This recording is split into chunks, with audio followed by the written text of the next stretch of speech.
이로 말미암아 주 예수 안에서 너희 믿음과 모든 성도를 향한 사랑을 나도 듣고 내가 기도할 때에 기억하며 너희로 말미암아 감사하기를 그치지 아니하고 우리 주 예수 그리스도의 하나님 영광의 아버지께서 지혜와 계시의 영을 너희에게 주사 하나님을 알게 하시고 너희 마음의 눈을 밝히사 그의 부르심의 소망이 무엇이며 성도 안에서 그 기업의 영광의 풍성함이 무엇이며 그의 힘의 위력으로 역사하심을 따라 믿는 우리에게 베푸신 능력의 지극히 크심이 어떠한 것을 너희로 알게 하시기를 구하노라.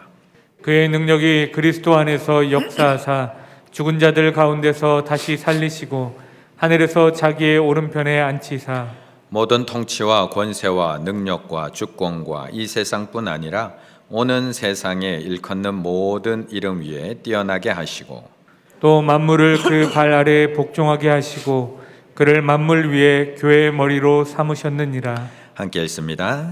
교회는 그의 몸이니 만물 안에서 만물을 충만하게 하시는 이의 충만함이니라. 아멘. 이 시간 함께 고백할까요? 구역장이 살아야 구역이 삽니다. 한 번 더 고백해 볼까요? 구역장이 살아야 구역이 삽니다. 올 한 해 우리 구역장님들이 또 하나님 안에서 영적으로 잘 살아나기를, 영육간에 잘 살아나기를 함께 기도해 주는 그런 한 해가 되었으면 좋겠습니다. 우리네 어머니들은 늘 자식한테 늘 미안해하며 사셨습니다. 자식이 키가 작으면 내가 못 먹여서 자식이 취직을 못하면 내가 못 가르쳐서 자식이 관계가 조금 안 좋으면 내가 어렸을 때 못 안아줘서 자식을 위해서 모든 것을 다 바쳐놓고 그렇게 키운 자식인데도 늘 미안해 하시면서 살아가셨습니다. 그렇다면 요즘은 조금 나아졌을까요? 요즘은 살기 좋아지고 먹을 것 많아지고 가르칠 것 많아진 지금은 덜 미안해하고 있을까? 요즘 엄마들도 더 많이 미안해하며 살아가고 있습니다. 분명히 더 잘 먹이고 있거든요. 분명히 더 잘 가르치고 있고요. 더 좋은 장난감 훨씬 더 많이 사주고 있음에도 불구하고 또한 직장 생활하고 있는 우리 워킹맘들은 늘 또한 죄인으로 살아가고 있습니다. 아이가 갑자기 아픈 날이면 함께 있어주지 못해서 또 죄인이 됩니다. 코로나로 인해서 아이들 학교 가지 못하는 날 집에 덩그러니 놓고 나오려고 하면 또 죄스럽게 하루를 살아갑니다. 아이들 백신 접종 때문에 엄마들은 또 죄인이 되고요. 아이들만 덩그러니 남겨놓고 출근하는 집을 이렇게 보면서 아이들한테 미안한 마음이 듭니다. 친정 엄마한테 아이를 맡기면서도 또 마음은 부담스럽고요. 하루 일과 힘들게 직장 다 마치고 어린이집에 힘차게 열심히 달려고 와보지만 마지막에 혼자 덩그러니 남아서 엄마 기다리는 아이를 보고 나면 또한 미안한 마음이 듭니다. 어느 날 야근하고 퇴근해서 집에 들어갔더니 아이는 엄마 얼굴도 못 보고 잠든 모습 보면 엄마는 더 죄인이 됩니다. 이처럼 엄마는 예전이나 지금이나 늘 자식들에게 미안한 마음을 가지고 살아가고 있는 것 같습니다. 그런데 저는 이런 엄마들의 마음을 보면서 어머니들의 미안해하는 마음을 보면서 우리 구역장님들의 마음이 이렇지 않을까? 우리 구역장님들의 마음이 딱 이렇지 않을까 생각이 됩니다. 늘 미안합니다. 뭘 그렇게 잘못했는지 늘 미안합니다. 한 번 더 전화해 주지 못해서 미안하고 한 번 더 찾아가 주지 못해서 미안합니다. 조금 더 사랑으로 돌보지 못해서 미안하고 필요할 때 옆에 있어 주지 못해서 미안합니다. 신앙생활 잘하고 있는 모습 보면 마음이 뿌듯하지만 예배 안 나오고 예배 신앙생활 제대로 안 하고 있는 모습 보면 내가 조금 더 잘 못 챙길 것 같아서 미안해집니다. 구역원의 가족에 큰 일이 있었는데 내가 모르고 지나간 거 뒤에 알고 나면 또 미안하고 누구라도 그 가족 중에 아파서 입원했다는 얘기 들면 내가 또 기도 안 해준 것 같아서 또 미안해집니다. 이처럼 구역장의 마음은 엄마의 마음처럼 늘 미안하고 무겁습니다. 고생은 혼자 다 하면서 또 미안함을 가지고 그 미안함을 혼자 다 지고 살아가고 있는 것이 우리 구역장님들입니다. 이런 구역장님들을 향해서 오늘 바울이 편지를 한 통 써주고 있습니다. 함께 읽을까요? 15절의 말씀 함께 읽습니다. 15절입니다. 이로 말미암아 주 예수 안에서 너희 믿음과 모든 성도를 향한 사랑을 나도 듣고 아멘. 우리 옆에 있는 우리 구역장님 아니더라도 구역장님들이 아니더라도 우리 서로 이렇게 한번 인사해 볼까요? 지금 잘하고 계십니다. 또 한번 더 인사해 볼까요? 지금 정말 잘하고 계십니다. 사실 이런 칭찬을 우리가 주고받긴 하지만 이런 칭찬 듣고 나면 사실 조금 부끄러워지는 것이 우리들입니다. 우리는 늘 내가 잘하고 있는 것을 보기 전에 먼저 항상 잘 못하고 있는 것을 먼저 보기 때문입니다. 이것도 부족한 것 같고 저것도 부족한 것 같고 이것도 잘 못하고 있는 것 같고 저것도 잘 못하고 있는 것 같고 직장 생활도 잘 못하고 있는 것 같고 신앙 생활도 잘 못하고 있는 것 같고 그렇다고 집안도 잘 못 보살피고 있는 것 같고 에베소 교회라고 모든 것을 잘했을까요? 그런데 에베소 교회를 세우고 복음을 가르쳤던 바울은 계속해서 에베소 교회의 소식을 지금 듣고 있습니다. 그런데 점점 좋아지고 있다는 소식입니다. 점점 온전해지고 있다는 소식입니다. 이로 말미암아 주 예수 안에서 너희 믿음과 모든 성도를 향한 사랑을 나도 듣고 계속 듣고 있다는 겁니다. 지금 사도 바울은 로마 감옥 안에 있습니다. 그런데 계속해서 에베소 교회 소식을 듣고 있습니다. 그런데 믿음만 잘 자라고 있다는 소식을 듣고 있는 것이 아니라 주 예수 안에서 너희 믿음과 모든 성도를 향한 사랑을 나도 듣고 믿음과 사랑이 함께 자라고 있는 것을 듣고 있습니다. 사도 바울의 마음이 얼마나 기뻤을까요? 얼마나 기쁜 소식일까요? 사실 믿음은 나무이고 사랑은 열매입니다. 믿음이 자라게 되면 사랑의 열매는 맺혀지게 됩니다. 물론 처음에는 이 나무가 열매를 맺고 가지를 자라고 잎을 맺고 열매를 맺을 때까지 시간이 걸립니다. 그래서 이 믿음이 처음 자랄 때는 믿음밖에 안 보입니다. 나무밖에 안 보입니다. 그런데 이게 어느 정도 다 자라고 나면 나중에는 그 잎과 열매에 가려서 나무는 잘 보이지 않고 열매만 보이게 됩니다. 우리는 분명히 알고 있습니다. 사랑 없는 믿음은 죽은 것이고 믿음에 근거하지 않은 사랑은 생명 없는 사랑이라는 거 우리 너무나 잘 알고 있습니다. 그런데 우리는 때로 하나만 잘할 때가 참 많습니다.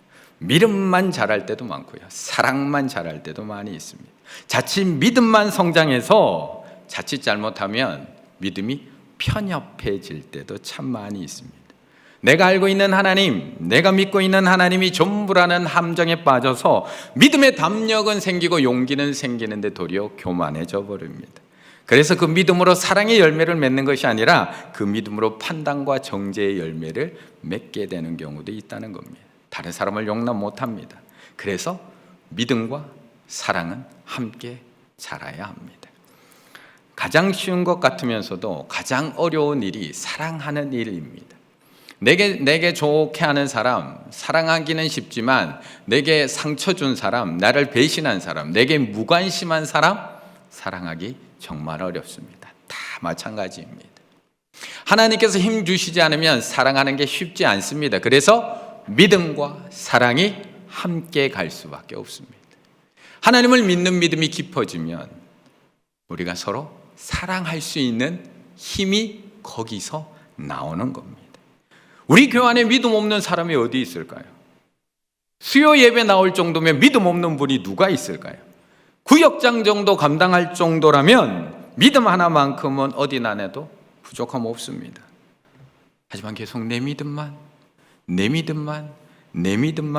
붙들고 있다면 지금 우리의 믿음의 나무에는 과연 어떤 열매가 맺혀 있을까? 그래서 우리에게 지금 잘하고 있다고 사도 바울이 16절 내가 기도할 때에 기억하며 너희로 말미암아 감사하기를 그치지 아니하고 너희 믿음과 사랑이 함께 자라는 그 소식을 듣고 나니까 내 마음이 너무 기뻐서 감사 기도가 멈추지 않아. 하나님께 드리는 감사가 멈추지 않습니다. 잘하고 있는 에베소 교인들도 칭찬하고 있고 믿음과 사랑이 함께 자라고 있는 우리 충일의 교우들, 우리 충일의 구역장님들도 칭찬하고 있는 겁니다. 다시 한번 인사 나누실까요? 지금 잘하고 있습니다. 지금 잘하고 있습니다. 우리 구역장님들 지금 잘하고 있습니다. 내 믿음만 지키려고 내 믿음만 성장시키는 자리가 아니라 그 믿음을 가지고 사랑의 자리까지 거기 가 계신 것만으로도 잘하고 계신 겁니다. 누가 구역장을 뭐라고 합니까? 그 자리도 안 가신 분들이 믿음만, 내 믿음만 지키고 있는 분들이, 사랑의 자리에 가 있는 그분들 이야기할 게 하나도 없습니다. 왜요? 내 믿음만 지키는 자리가 아니라 다른 사람 믿음 세워주는 자리, 사랑의 자리까지 가 있는 그거 하나만으로도 칭찬받을 만하다라는 것입니다. 물론 우리가 완전하지는 않습니다. 저도 완전하지 못하고요. 우리의 믿음과 사랑이 온전하지 못합니다. 너희 믿음과 모든 성도를 향한 사랑이라고 기록해 놓고 있습니다. 모든 성도를 향한 사랑, 아직 여기까지가 잘 안 됩니다. 아직 모든 성도를 다 사랑하지 못하고 있습니다. 우리도 사람이라, 나를 좋아해 준 사람 좋아하기는 쉬운데 나를 싫어하는 사람, 모든 성도를 사랑하는 것 결코 쉽지 않습니다. 사실 가끔 구역원들 중에 누군가에게 전화할 때 가끔은 누군가는 마음 먹고 또 먹고 기도하고 전화해야 되는 사람도 있습니다. 한번 그렇게 냉정하게 끊어지고 나면 다시 전화한다는 거 쉽지 않습니다. 전화하지 마세요 라는 이야기 듣고 또 전화하는 거 쉬운지 아세요? 쉽지 않습니다. 목회자들도 쉽지 않습니다. 우리 구역장님도 얼마나 기도하고 전화하는지 모릅니다. 구역장이라 어쩔 수 없이 전화해야 되고요, 어쩔 수 없이 찾아가야 되는 경우도 있습니다. 그런데 이런 나의 모습을 보고 있노라면, 내가 계속 목회해도 되나? 내가 계속 목회해도 되나? 저 사람 하나도 안아주지 못하는데 내가 구역장 해도 되나 싶은 마음이 드는 것도 사실입니다.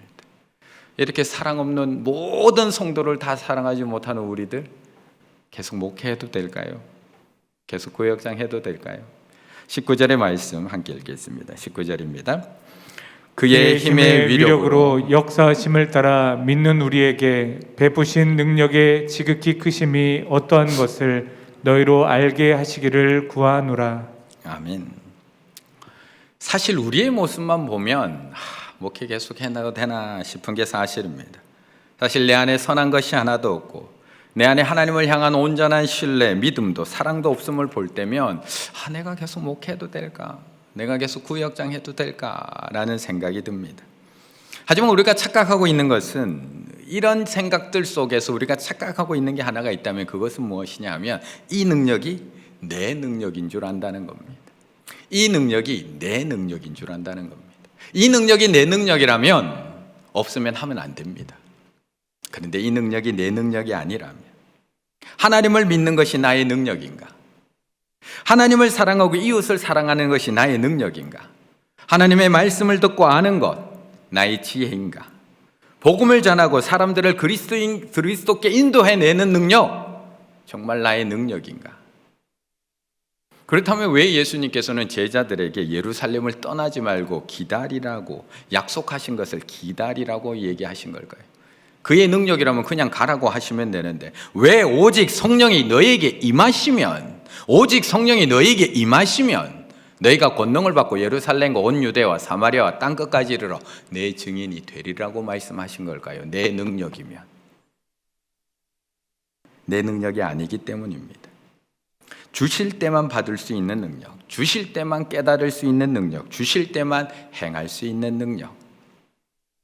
내가 행하는 것을 내가 알지 못하노니 내가 원하는 것을 행하지 않고 도리어 미워하는 것을 행함이라. 그 작은 선 하나 행하는 것, 사랑을 행하는 것, 그거 하나조차도 사도 바울이 내 능력으로는 안 된다라고 고백하고 있는 겁니다. 그렇다면 지금 우리가 하나님을 믿는 것은 누가 주신 능력인가요?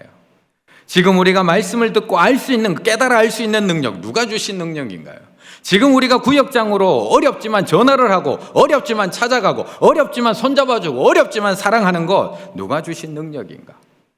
그래서 이어지는 에베소서 2장에서는 그걸 누가 줬는지를 명확하게 얘기하는 겁니다. 너희는 그 은혜에 의하여 믿음으로 구원을 받았으니 이것은 너희에게서 난 것이 아니야, 하나님의 선물이라. 행위에서 난 것이 아니니 이는 누구든지 자랑하지 못하게 함이니라. 너희게 아니라서 자랑하지 못한다는 겁니다. 자랑할 게 없다는 겁니다. 다 주신 것으로 감당하고 있기 때문에 조금도 자랑할 것이 없다. 그렇다면 이제 여기서 이런 생각이 듭니다. 그럼 나만 안 주신 건가? 나만 안 주신 건가? 저 구역장님은 믿음도 좋은 것 같고 사랑도 많은 것 같고 성경도 많이 아는 것 같고 말도 잘하는 것 같고 정말 능력을 주신 것 같은데 나는 안 주신 건가?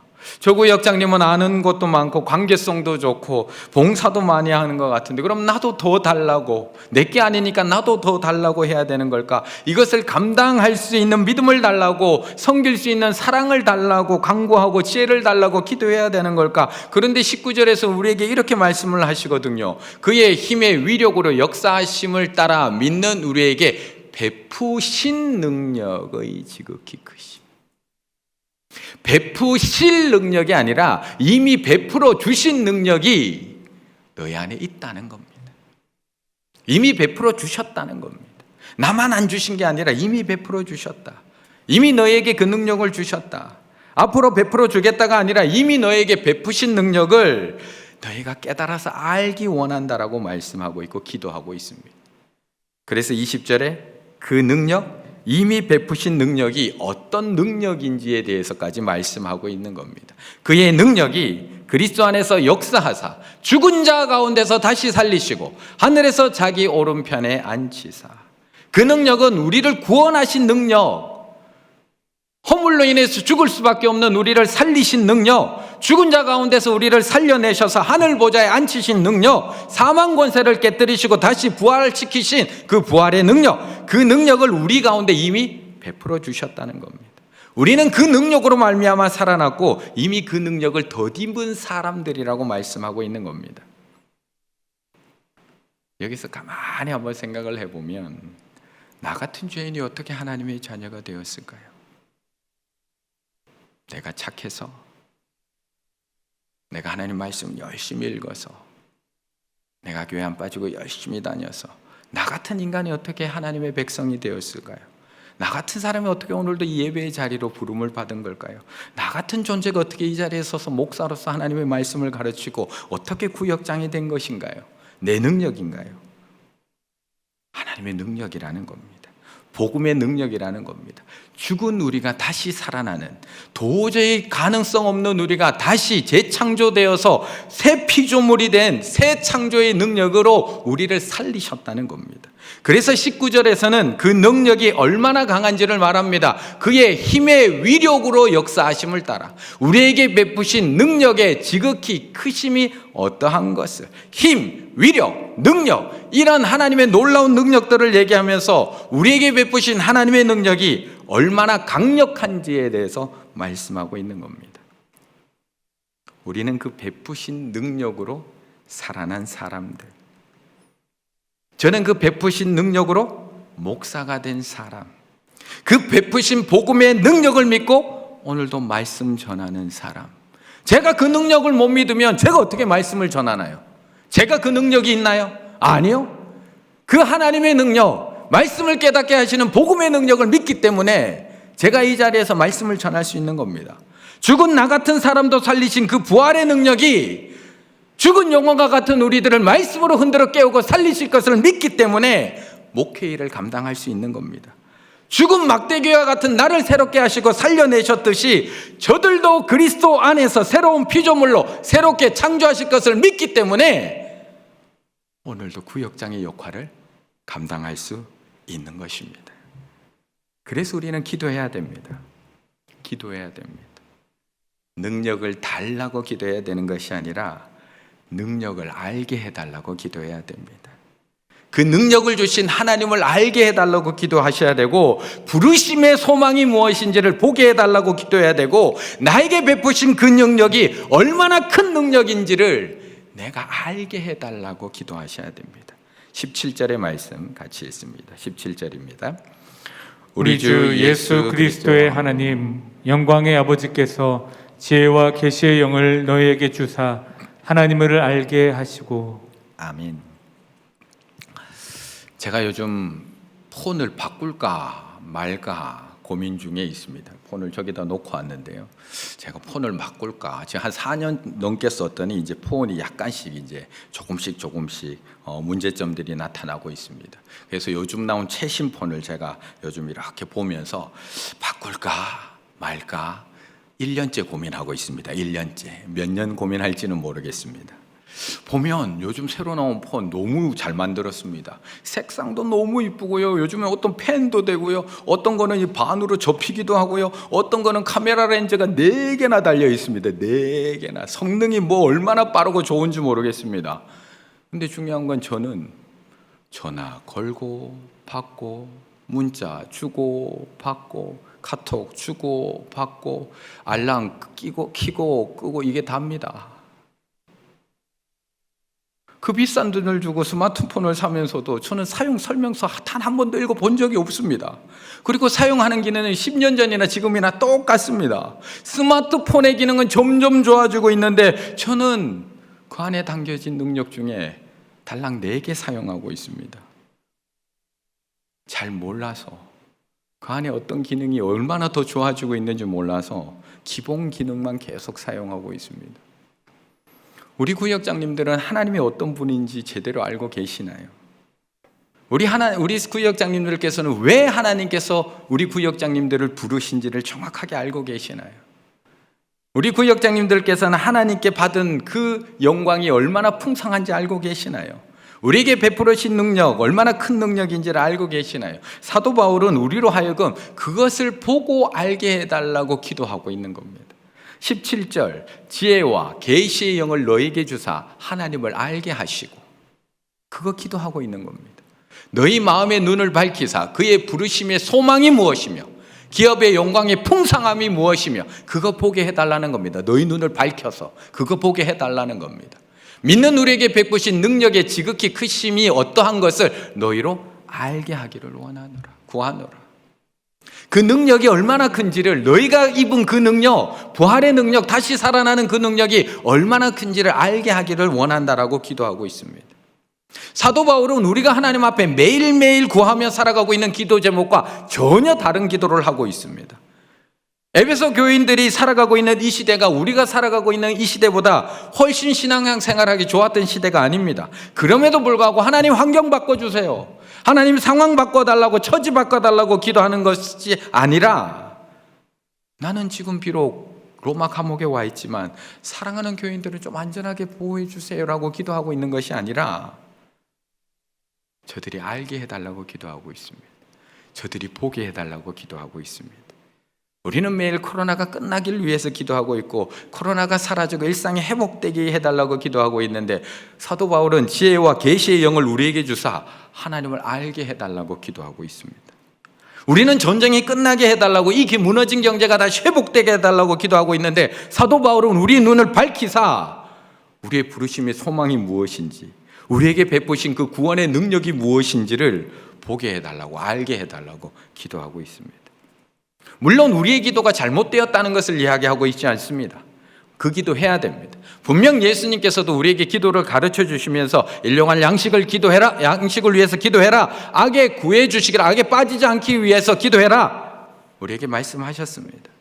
평화를 위해서, 나라를 위해서, 위정자를 위해서, 어려운 일을 위해서 기도하라고 성경에서 우리에게 가르쳐 주셨습니다. 하지만 오늘 본문에서는 그것들과 함께 우리가 꼭 기도해야 될 것, 우리가 매일 기도하며 살아가야 될 것 반복해서 말씀하고 있는 겁니다.